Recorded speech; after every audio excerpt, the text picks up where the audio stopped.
Olá! Hoje o nosso papo é sobre um assunto que está fervendo, né? A desdolarização. Vamos dar uma olhada no que isso pode significar para o Brasil, principalmente dentro do BRICS, com base no que a gente pesquisou. Isso. A gente está falando da ideia de reduzir a dependência do dólar americano no comércio mundial, né? As fontes que a gente viu falam de propostas como, tipo, sistemas de pagamento alternativos, ou até mesmo uma moeda comum para o BRICS, que agora cresceu, né? Entrou Irã, Arábia Saudita. Pois é. E o Brasil, que vai assumir a presidência do BRICS em 2025, tem defendido essa agenda principalmente com o presidente Lula. Mas a pergunta que fica é: isso é viável mesmo? Quais são, assim, os obstáculos reais, as consequências? Nossas fontes trazem os detalhes econômicos e políticos bem importantes. Vamos investigar isso aí. Para a gente começar, por que essa busca por alternativas ao dólar, afinal? Bom, historicamente, o dólar virou o rei depois de Bretton Woods, lá no pós-guerra. Sim, total. Só que o uso dele como, digamos, ferramenta geopolítica. Tipo nas sanções contra a Rússia. Isso acendeu um sinal amarelo, sabe? Principalmente no chamado Sul Global. Esses países em desenvolvimento buscando mais autonomia, né? Exato. A ideia, pelo que eu entendi, não é nem acabar com as moedas locais de cada país, mas criar um cenário mais multipolar.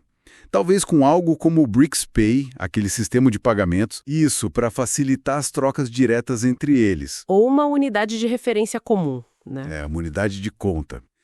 Mas aí, o que realmente salta aos olhos são os desafios econômicos. São imensos. Pensa só, os países do BRICS têm realidades econômicas muito, muito diferentes. Totalmente. Você pega a China, uma potência industrial gigantesca. Aí olha para o Brasil, que, bem, a gente está aqui lutando com questão fiscal, inflação. Complicado alinhar isso, né? Muito. A gente viu a dificuldade que foi com o euro, né? E para o Brasil, especificamente, os números são impressionantes.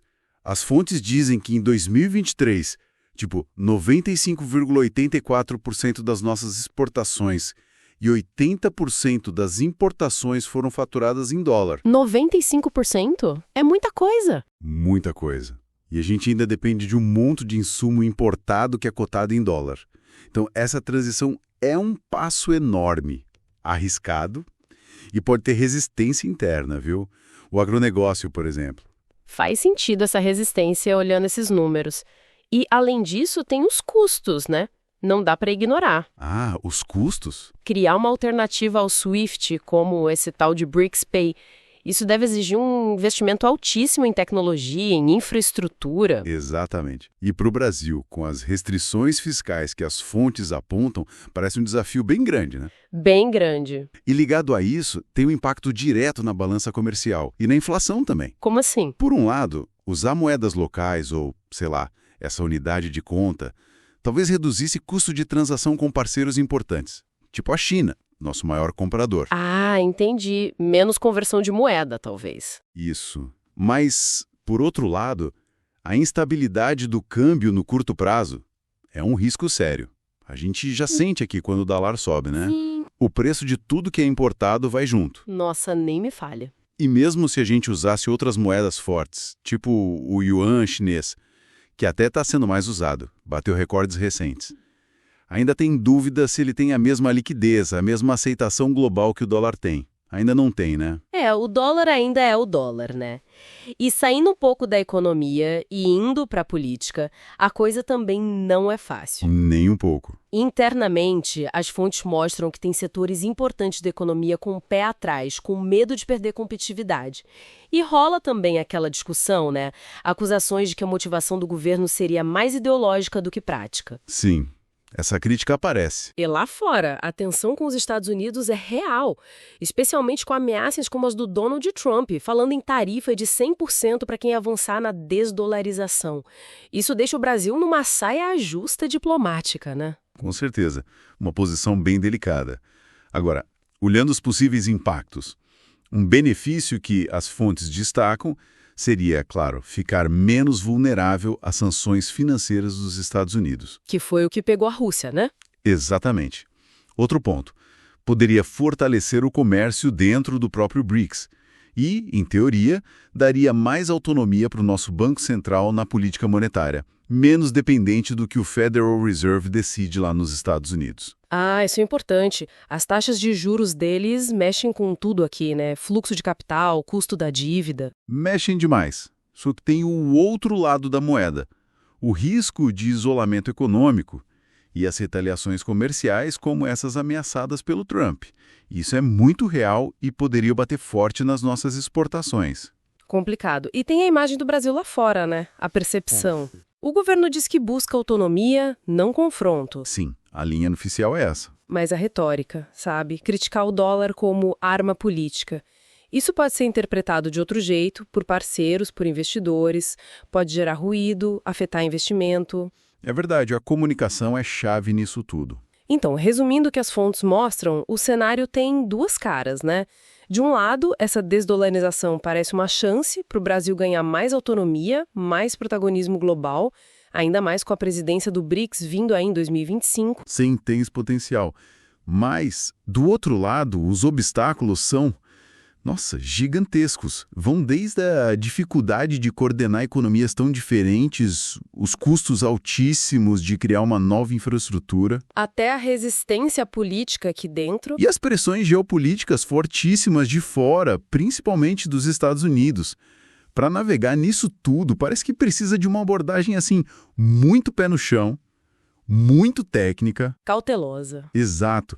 E fica aqui uma provocação final para a gente pensar. Considerando o quão amarrada a economia brasileira está ao dólar, que passos concretos, talvez menos radicais que mudar totalmente de moeda, que passos poderiam de fato diminuir essa nossa vulnerabilidade externa, sem causar um isolamento que ninguém quer ou uma crise econômica aqui dentro? É algo para a gente continuar pensando. O que precisamos entender é que a proposta de desdolarização e a criação de uma nova moeda para os BRICS representam um passo ambicioso rumo a um sistema financeiro internacional mais multipolar e menos dependente do dólar norte-americano. Para o Brasil, essa iniciativa, apoiada pelo presidente Lula durante sua presidência rotativa do bloco em 2025, é vista como uma oportunidade de fortalecer a autonomia econômica, reduzir vulnerabilidades às sanções e consolidar sua liderança no sul global. No entanto, os desafios são significativos. Economicamente, o Brasil enfrenta obstáculos estruturais, como a alta dependência do dólar nas transações comerciais, a volatilidade cambial e a heterogeneidade entre os países do BRICS. A criação de uma moeda comum, ou de sistemas como o BRICS-Pay, exigiria integração financeira, alinhamento monetário e investimentos em infraestrutura tecnológica, elementos complexos em um bloco tão diverso.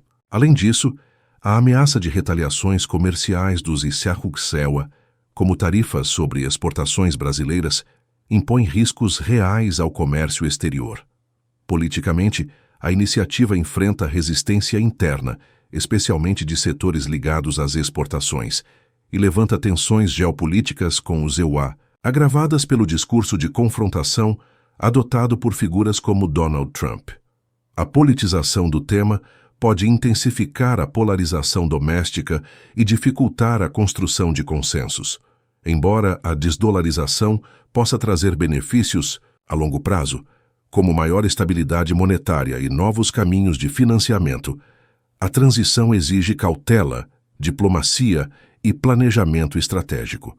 O sucesso dessa iniciativa dependerá da capacidade do Brasil de equilibrar ambição e pragmatismo, fortalecendo sua posição internacional, sem comprometer sua estabilidade econômica e suas relações globais.